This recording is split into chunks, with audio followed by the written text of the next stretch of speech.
સુરત પોલીસને મોટી સફળતા મળી છે। 13.56 લાખની કિંમતનું મેફેડ્રોન ડ્રગ્સ ઝડપી પાડવામાં આવ્યું છે। મળતી માહિતી અનુસાર સુરત શહેરમાં અમરોલી પોલીસ ટીમે અમરોલી આવાસ H1 ખાતેથી આરોપી સરફરાઝ ઉર્ફે તૌફિક ઇબ્રાહિમ પઠાણને ઝડપી પાડ્યો હતો।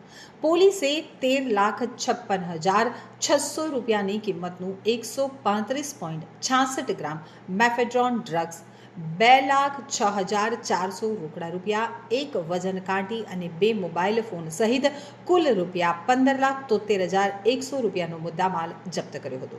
પોલીસે આ ઘટનામાં એક આરોપીને વોન્ટેડ જાહેર કર્યો છે।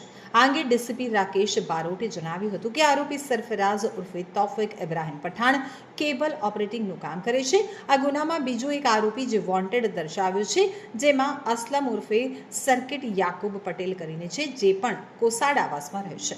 હાલમાં જે આરોપી પકડાયો છે તેણે આ એમડી ડ્રગ્સ તેની પાસેથી લીધું હોવાનું જણાવ્યું છે। પૂછપરછમાં તેણે વધુમાં જણાવ્યું કે છેલ્લા એકાદ વર્ષથી આ પ્રવૃત્તિ કરે છે અને છૂટક વિસ્તારમાં એમડી ડ્રગ્સનું વેચાણ કરે છે। આ બાબતમાં વોન્ટેડ આરોપી પકડાયા પછી મુદ્દામાલ ક્યાંથી લાવેલા છે તે અંગેની માહિતી મેળવી શકાશે।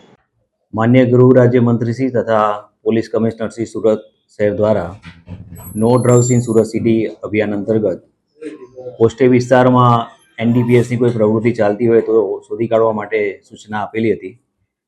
જે અનુસંધાને અમરોલી પોલીસ સ્ટેશનના સેકન્ડ પીઆઈ શ્રી પટેલને કોસાડ આવાસમાં એમડી ડ્રગ્સ વેચતા હોવાની માહિતી મળેલી।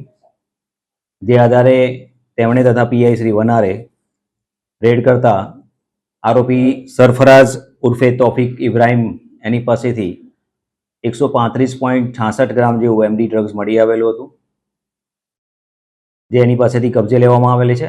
આ સિવાય એની પાસેથી 2 લાખ રૂપિયા રોકડી તથા 2 મોબાઈલ ગુનાના કામે કબજે કરવામાં આવેલા છે। આરોપી છે એ હાલમાં જે કેબલ ઓપરેટરનું કામ કરે છે અને કોસાડ આવાસમાં જે ચેનલનું કેબલિંગનું કામ હોય એ કામગીરી જુએ છે। આ ગુનામાં એક બીજા આરોપી જે વોન્ટેડ દર્શાવેલ છે એમાં અસલમ ઉર્ફે સર્કિટ યાકુબ પટેલ કરીને છે, જે પણ કોસાડ આવાસમાં રહે છે અને હાલમાં જે આરોપી પકડાય છે એણે એની પાસેથી આ એમડી ડ્રગ્સ લીધેલું હોવાનું એણે જણાવેલું છે।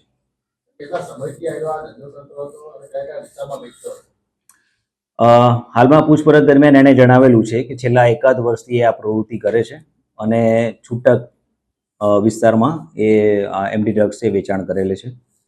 આ બાબતે જે વોન્ટેડ આરોપી છે એ પકડાયા પછી આ મૂળ મુદ્દામાલ ક્યાંથી લાવેલા છે એ અંગેની માહિતી